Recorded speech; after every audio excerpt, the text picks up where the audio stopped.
Shalom, shalom, bien-aimés de Dieu, shalom. Bienvenue à votre émission Plateau charismatique.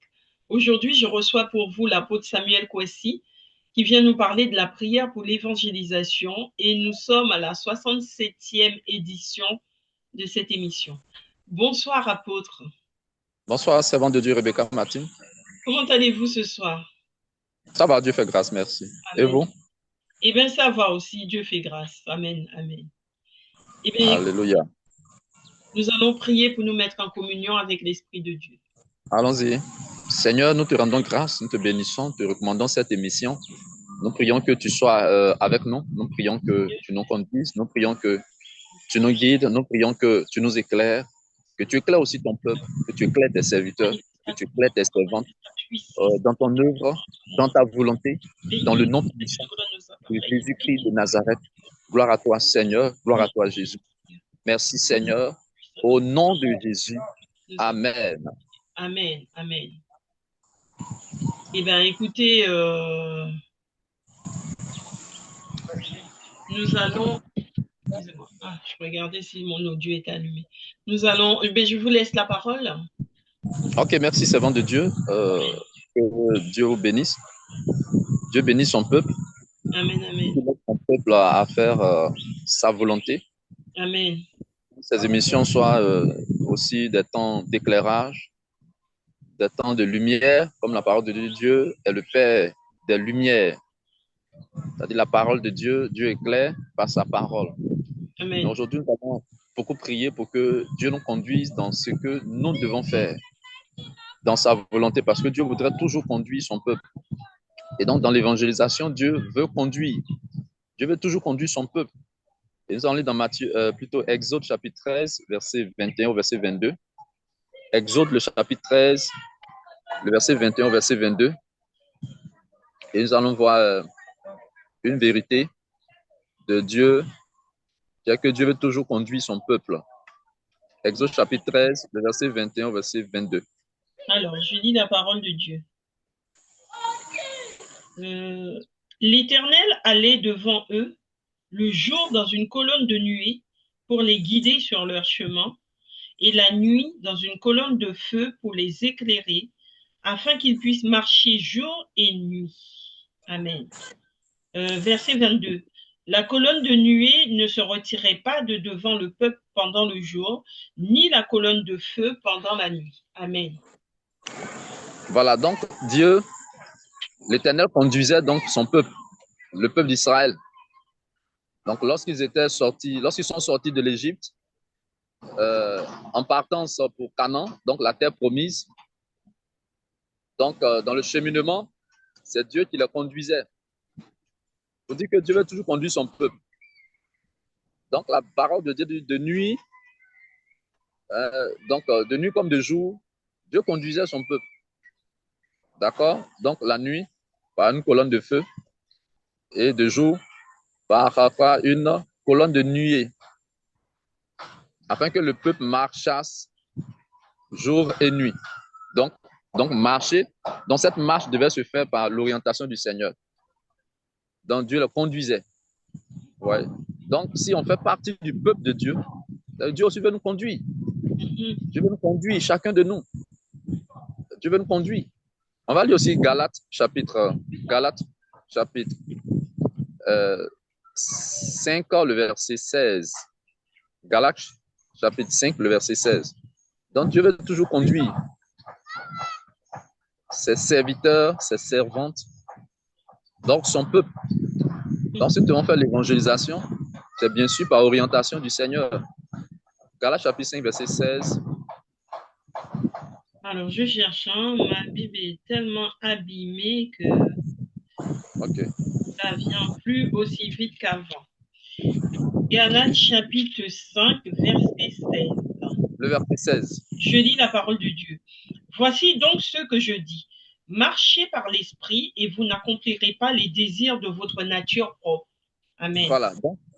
Donc marcher par l'esprit. Donc, on a vu que Exode chapitre 13, verset 21, verset 22. Donc, Dieu conduisait son peuple.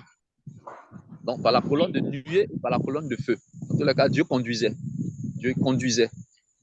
Donc, la marche ne devait pas se faire par le peuple lui-même, mais c'est Dieu. D'accord? Donc ici aussi, Galates chapitre 5, le verset 16, Dieu nous demande de marcher par l'esprit. Marchez par l'esprit.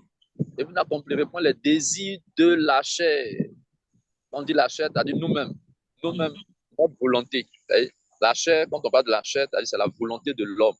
Ce que l'homme lui-même veut. Donc si on fait partie du peuple de Dieu, ce qu'on doit évangéliser, on ne doit pas faire l'évangélisation de nous-mêmes. On ne doit pas nous conduire nous-mêmes. On ne doit pas se conduire nous-mêmes. On ne doit pas aller évangéliser dans un lieu où évangéliser des gens que nous-mêmes on veut. Même si on sait qu'on doit évangéliser, il faut que le Seigneur nous conduise. Donc, marcher par l'esprit.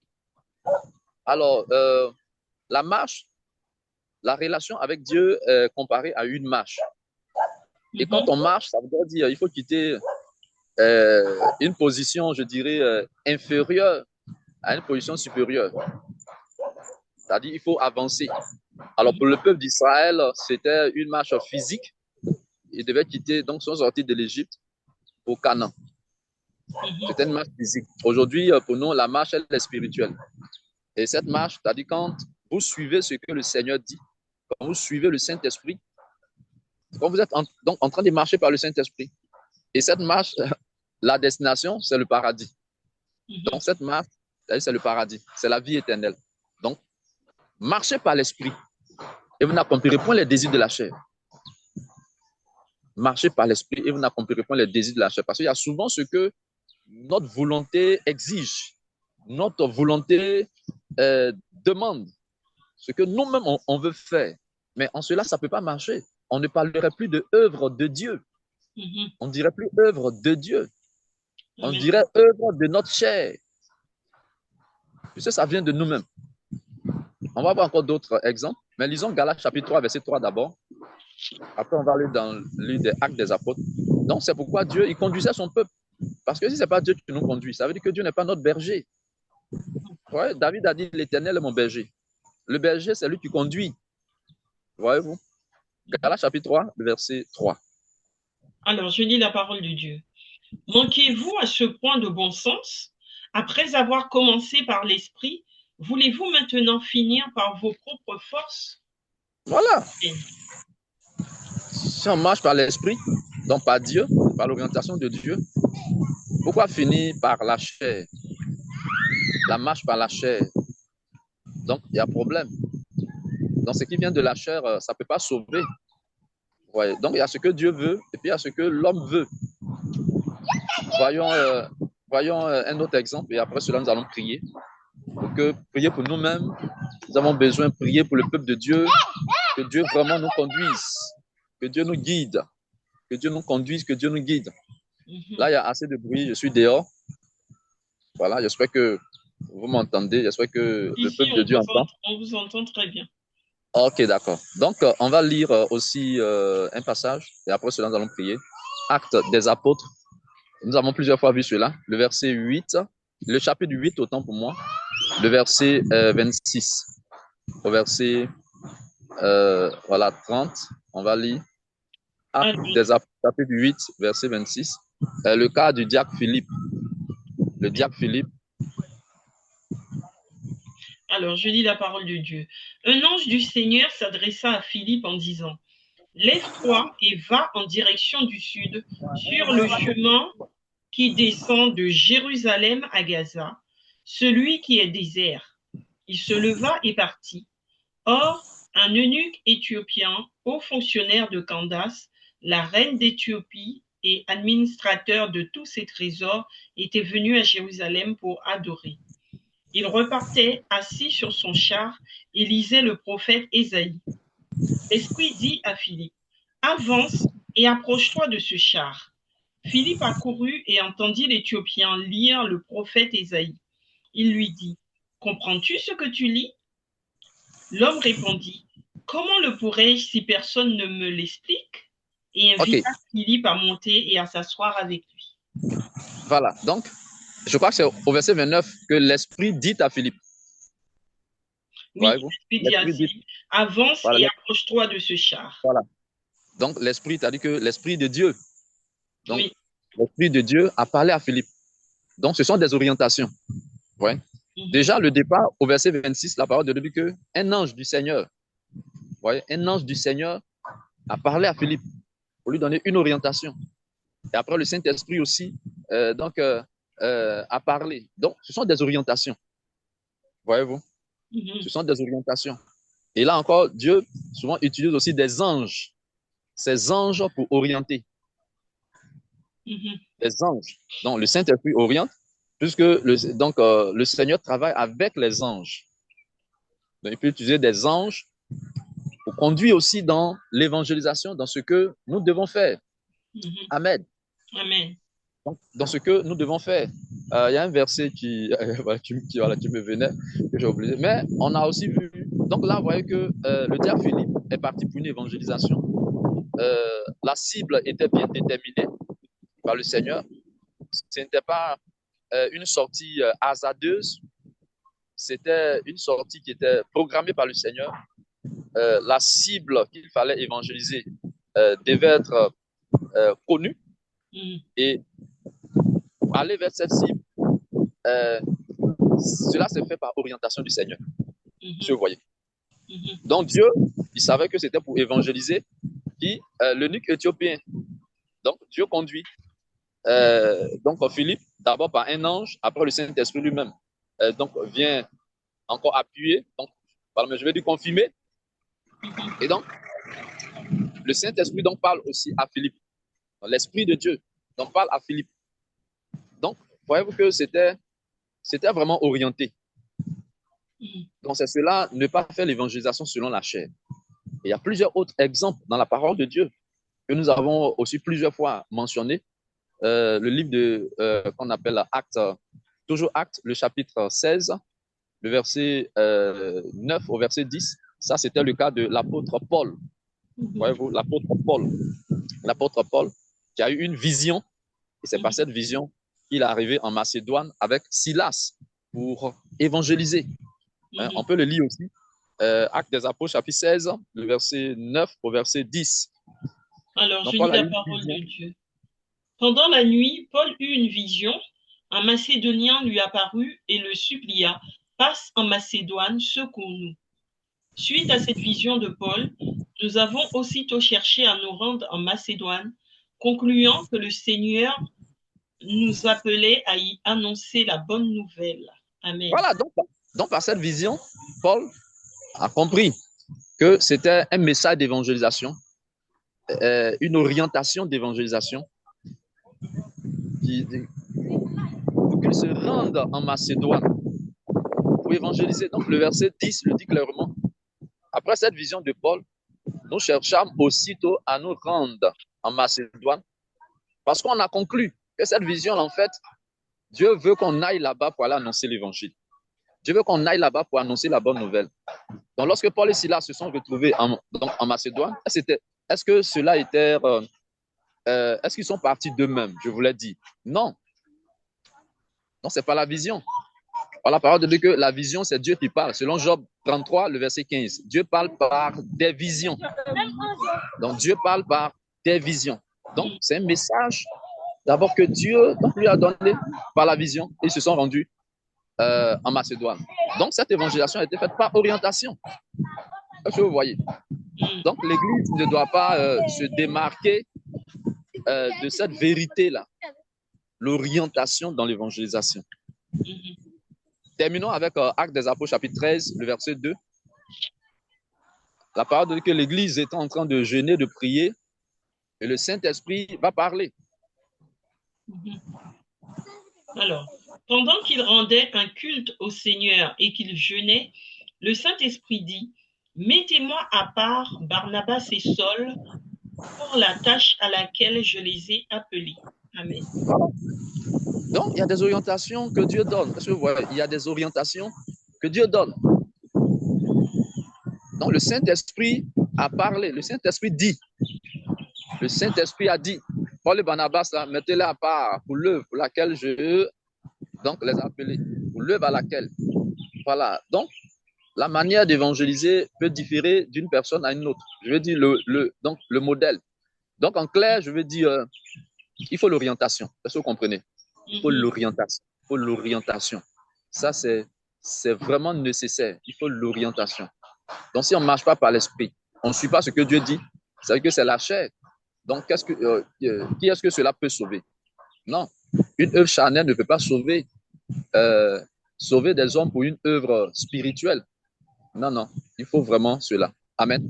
Donc, je voudrais vraiment que nous avons tous besoin, dans nos ministères, dans nos manières de servir Dieu, nous avons tous besoin d'être guidés, d'être orientés. Cela est impératif. C'est impératif. C'est obligatoire. Amen. Donc, prions vraiment, disons merci au Seigneur pour la parole. Prions pour nous-mêmes, prions pour le peuple de Dieu, que Dieu nous délivre de l'œuvre de la chair, l'évangélisation dans la chair, qui nous conduise, qui nous inspire, qui nous guide. Prions le Seigneur au nom de Jésus. Père, nous te rendons grâce et te bénissons. Merci pour ta parole.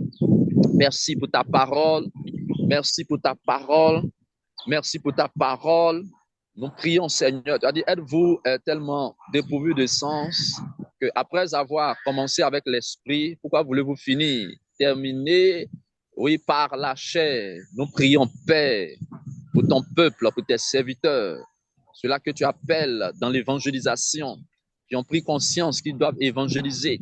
Et cette œuvre doit se faire par ton esprit, par ta conduite, par ta direction, par l'orientation. Nous prions, Seigneur, de nous délivrer des œuvres de la chair dans l'évangélisation. Conduis ton peuple, conduis tes serviteurs, conduis tes servantes, conduis-nous, Seigneur. Nous avons besoin que tu guides, que tu nous guides, que tu nous orientes. Tu veux toujours conduire ton peuple, tu veux toujours conduire ceux-là que tu as choisis, tu veux toujours les guider. La parole déclare dans Exode 13, 21, 22 que tu conduisais ton peuple afin que, oui, de jour comme de nuit, de jour par une colonne de nuée et de nuit par une colonne de feu, afin que ton peuple là, oui, marcha jour et nuit, jour et nuit, jour et nuit. Seigneur, conduis-nous, conduis-nous, conduis-nous, guide-nous dans l'évangélisation. Conduis ton peuple dans l'évangélisation. Conduis-moi dans l'évangélisation. Conduis ta servante dans l'évangélisation. Conduis ton peuple, ceux, éternel, notre Dieu, qui suivent cette émission, ceux qui nous suivent, prions de les conduire, de les guider. Tous ceux-là qui éprouvent des difficultés dans l'orientation, dans la direction, fais-le grâce, fais-le grâce, fais-le grâce, fais-le grâce de la direction, de l'orientation, fais-le grâce de la direction divine au nom puissant de Jésus-Christ dans l'évangélisation. Tu as conduit l'apôtre Paul, tu l'as guidé, oui, tu l'as conduit. Tu conduis tes serviteurs et c'est ce que tu veux faire avec nous. C'est ce que tu veux aussi faire avec tes serviteurs, tes servantes dans l'évangélisation. Nous prions, Jésus, que ton esprit nous conduise, que ton esprit nous guide, que ton esprit nous oriente. Au nom puissant de Jésus-Christ de Nazareth, que le voile de la cécité soit ôté. Envoie la lumière, toi le Père des lumières, le Père des lumières, le Père des lumières, éclaire-nous dans l'évangélisation. Guide, Seigneur, nous dans l'évangélisation. La vision que Paul a eue, c'est une lumière. C'est la lumière qu'il a reçue, une orientation. Il a éclairé. Du fait qu'il devait aller en Macédoine pour apporter l'évangile, pour apporter la bonne nouvelle. Nous avons besoin de la lumière, savoir qui évangéliser, où aller évangéliser. Au nom de Jésus, au nom de Jésus, conduis tes serviteurs, conduis tes servantes, conduis-nous, Seigneur. Nous avons besoin de la direction. Que les ténèbres libèrent, la cécité libère, que la lumière apparaisse, que la lumière jaillisse au nom puissant de Jésus. Que la lumière jaillisse, que la lumière jaillisse, que la lumière jaillisse, la lumière de la direction au nom de Jésus. La lumière de l'orientation dans l'évangélisation jaillisse. Merci Seigneur, que la gloire te revienne au nom puissant de Jésus. Nous avons prié. Amen. Amen. Amen. Amen, amen. Eh bien, écoutez, apôtre, c'était un très bon moment de prière. Vraiment que le Seigneur vous bénisse. Amen. Bénisse aussi son peuple. Que le peuple de Dieu soit béni, tous ceux qui suivent ces émissions et qui prient avec ces émissions. Comme je dis toujours, n'hésitez pas à venir nous laisser des commentaires et aussi à faire vos témoignages. Faites-nous des témoignages de ce que le Seigneur a fait pour vous au travers de ces temps de prière. Eh bien, je vous dis à très bientôt, apôtre. À bientôt, servant de Dieu. Demeurons bénis. Amen. Soyons bénis. Amen. Et puis, je dis à bientôt aussi à tous les téléspectateurs. Soyez bénis et surtout, laissez des commentaires. À bientôt. À bientôt. Shalom. Shalom.